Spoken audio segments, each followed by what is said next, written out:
બનાસકાંઠા જિલ્લાના દાંતા તાલુકાના વસ્સી ગામની દૂધ ઉત્પાદક સહકારી મંડળીમાં ડિરેક્ટર અને મંત્રી વચ્ચેના વિવાદના કારણે હોબાળો મચ્યો છે। વિવાદના કારણે દૂધ સ્વીકારવાની કામગીરી અટકી જતા 300 થી વધુ દૂધ ઉત્પાદકો મુશ્કેલીમાં મુકાયા છે। દૈનિક 5000 લીટરથી વધુ દૂધનો સંગ્રહ થતી આ મંડળીમાં કામગીરી બંધ થતા અનેક પશુપાલકોની રોજીરોટી પર સીધી અસર પડી છે। ગ્રામજનોનો આક્ષેપ છે કે હાલના મંત્રીને બદલવાના પ્રયાસોને લઈને આ સમગ્ર વિવાદ ઉભો થયો છે। જોકે ગામ લોકોનું કહેવું છે કે હાલના મંત્રી સામે તેમને કોઈ ફરિયાદ નથી અને તેઓ તેમના કાર્યથી સંતોષ વ્યક્ત કરી રહ્યા છે। બીજી તરફ દૂધ મંડળીના મંત્રીએ જણાવ્યું છે કે તેઓ છેલ્લા 15 વર્ષથી નિષ્ઠાપૂર્વક સેવા આપી રહ્યા છે અને ગામ લોકો તેમના કામથી ખુશ છે। આ સમગ્ર મામલે ડિરેક્ટર અમૃતસિંહે સ્પષ્ટતા કરતા જણાવ્યું કે દૂધ ભરાવાનું બંધ કરવાનો તેમણે કોઈ આદેશ આપ્યો નથી। તેમના જણાવ્યા અનુસાર ઇન્સ્પેક્શન દરમિયાન વહીવટી પ્રક્રિયામાં સર્જાયેલી સમસ્યાના કારણે કર્મચારીઓએ પોતાના સ્તરે નિર્ણય લીધો હોઈ શકે। દૂધ સ્વીકારવાની કામગીરી બંધ થતા પશુપાલકોમાં ભારે ચિંતા જોવા મળી રહી છે। અસરગ્રસ્તોએ તાત્કાલિક ઉકેલ લાવી દૂધ સ્વીકારવાની કામગીરી ફરી શરૂ કરવાની માંગ ઉઠાવી છે। હવે સૌની નજર એ વાત પર છે કે ડિરેક્ટર અને મંત્રી વચ્ચેના આ વિવાદ ક્યારે સમાપ્ત થાય છે અને ગામના દૂધ ઉત્પાદકોને ક્યારે રાહત મળે છે। અહેવાલ મોહન જોશી દાંતા।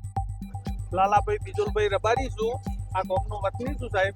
અને અમારે આ ગામમાં અમે આ દૂધ ઉપર જ અમે રબારી છીએ। દૂધ મારું 50 લીટર જેવું દૂધ થાય છે। અમે આ ગામમાં બધા દૂધ ઉપર અમારો ધબાળો હેડે ને અમારા આ મંત્રી સાહેબ લગભગ 10 થી 15 વર્ષ કયો તો ખરા, ત્યાંથી અમારે કોઈ પ્રોબ્લેમ નહીં। અને શિખર પૂછ્યું તો ત્યાં 2 દાડો થી આ ઘોડું કાઢ્યું તો અમારા દૂધનું બધું રખડ પર અમારામાં આટલું આ દૂધ લઈને જવું જ છે। અમારે કોઈ તકલીફ બીજી કોઈ નહીં, અમારા આખા ગામના મંત્રીની કોઈ તકલીફ નહીં, બીજા સાહેબોનું તકલીફ છે। એટલે અમારો ઘર કૂતરામાં આ દૂધ ઉપર છે, અમે બીજા કોઈ ધંધા છે। એક બાજુ આ ઢોરોનો ખોણ સાર પૂળો અમારા હું કરીને આ બધું પૂરું કરું। તમે દરરોજનું કેટલા લીટર દૂધ ભરાવો છો? ગામનું કેટલું લીટર થાય? ગામનું તો સાહેબ 400-500 લીટર જેવું દૂધ છે, બરાબર। મારું પોતનું હાલ 50 લીટર દૂધ છે, પણ હું શું ઢોળું એવું થયું છે, શું હાલવું શું કરવું। યા પ્રતાપજી રવાજી છે। હું વસી દૂધ મંડળીમાં 15 વર્ષથી દૂધ મંડળી મંત્રી તરીકે ફરજ બજાવું છું। મારી ફરજ અને મારું કામકાજ ગામ લોકોને બહુ જ રીતે ગમે છે, પણ બનાસ ડેરીને કોઈ વાંધો નથી, સાહેબોને કોઈ વાંધો નથી। પણ અમારા ઠાકોર અમરતજી ડિરેક્ટરમાં જે દિવસથી ચૂંટાઈને આવ્યા છે તે દિવસથી મારા ઉપર ખોટા આક્રોશો અને ખોટા ધાક ધમકીઓ જમાઈ રહ્યા છે અને મંત્રી બદલવાની વાતો કરી રહ્યા છે। અને ગામ લોકો ત્યાં પૂછવા ગયા એટલે ગામ લોકોને એવું કીધું કે તમે મંત્રી બદલશો નહીં તો તમારી મંડળી બંધ કરી દેશું।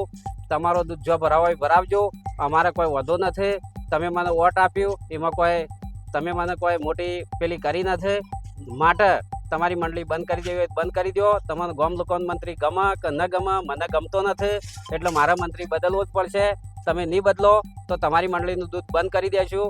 અને આ રીતે મને તો હેરાન કરે છે પણ મારા ગામ લોકોના દૂધ ગ્રાહકોને પણ ખૂબ પરેશાની કરે છે।